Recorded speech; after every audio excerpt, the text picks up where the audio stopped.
Perhaps my thesis research is why they didn't vet my speech. So I'd like to start by thanking the professors, in particular three who have benefited me enormously, particularly in my senior year. These are Donna Gillespie, my advisor, Clara Peter, the faculty thesis director, and Fei Li, my micro instructor. Now, all three of you have, besides challenging me in your coursework, have pushed me to appreciate economics as more than just solving math problems or applying statistics, but as studying choice. Now, according to the pamphlets I think many of you have, my task today is to reflect. And the first thing that comes to mind is just how strange it is to be up here before you all, because even a few years ago, it's not a position I ever imagined to find myself in. I started college, not even at UNC. I was at UNC-Charlotte studying architecture. I dropped out, and I came here to study philosophy. I declared a major in economics because I enjoyed Econ 101, and I had this hunch that Econ would open doors for me that other disciplines wouldn't. Now, I turned out to be very right about that, but if you'd gone back and asked me, like, why study economics, Aidan? I'm not sure I could have given you a very clear answer. So, in my remarks today, this is what I'm going to try to do. Now, some of you in the audience might hear that whole setup and be thinking, like, well, it seems like there's a pretty obvious reason why you might want to study economics. It's probably the reason we're one of the fourth largest majors. Our prospects are excellent, and I'm sure all the parents are thrilled to not be paying the bills of their students for much longer.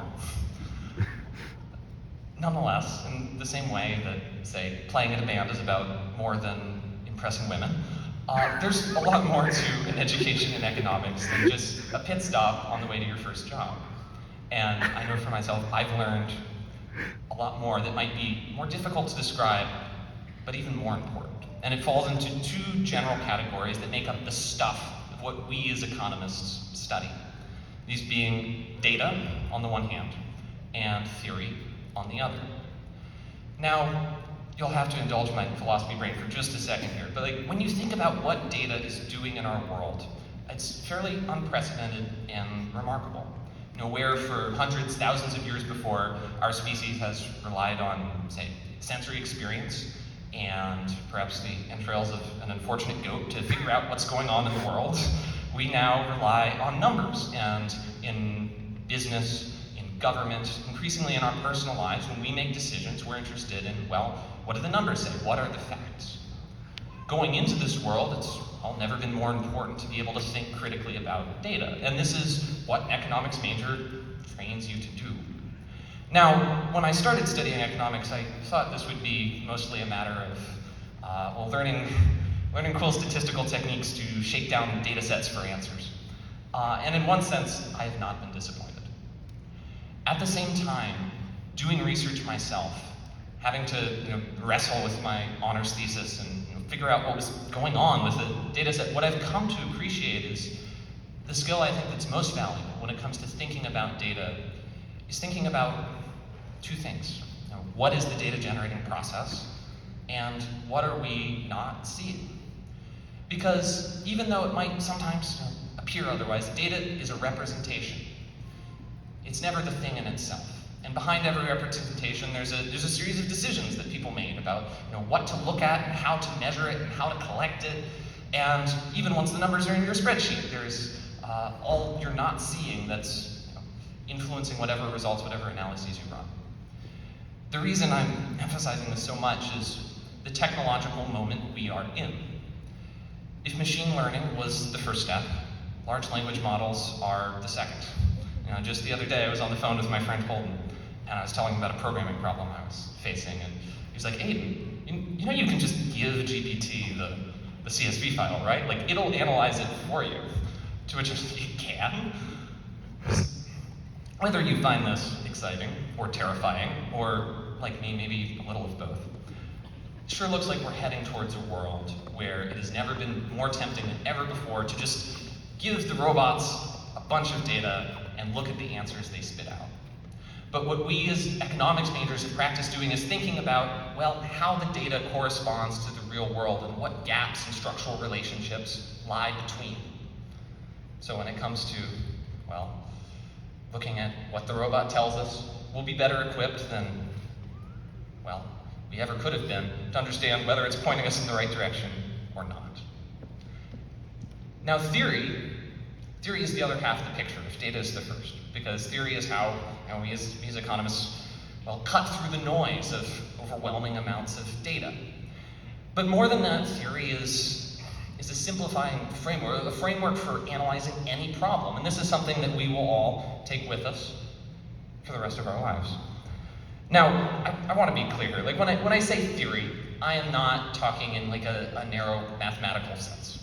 Save for the some of us that are pursuing graduate studies in economics. Like, I know we're not going to be setting up little utility functions and solving first-order conditions and so forth. But what we will be doing is encountering problems in our work, in our personal lives, everywhere. This is what being a human is all about. And we as economics majors have a framework with which to confront them. It has 3 components that you've seen again and again and again in different forms throughout your time.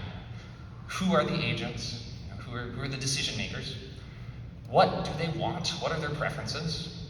And what are their constraints? You can use this to tackle anything. Now I will say, in my enthusiasm to apply this to my personal life, a certain amount of social tact is sometimes in order. Thank you, family and friends. If, for example, my dear friend Elijah were to say, Aidan, I've been thinking about asking out this girl, I really like her, we've been talking, what do you think? Maybe the first thing out of my mouth shouldn't be, like, well, what is the opportunity cost?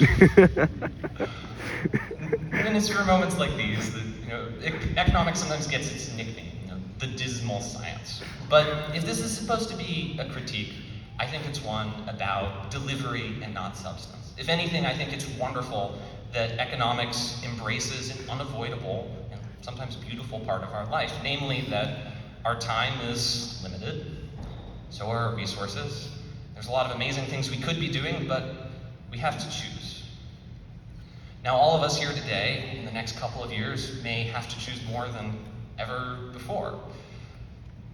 Culturally, this is true in the sense that where before we would have lived, where we grew up, and married someone in our village, and done whatever trade our parents did to make a living. Now it's all up to us. What to study, where to go, who to marry, where to live, all of it. And similarly, we've never had more freedom now than ever before in our lives.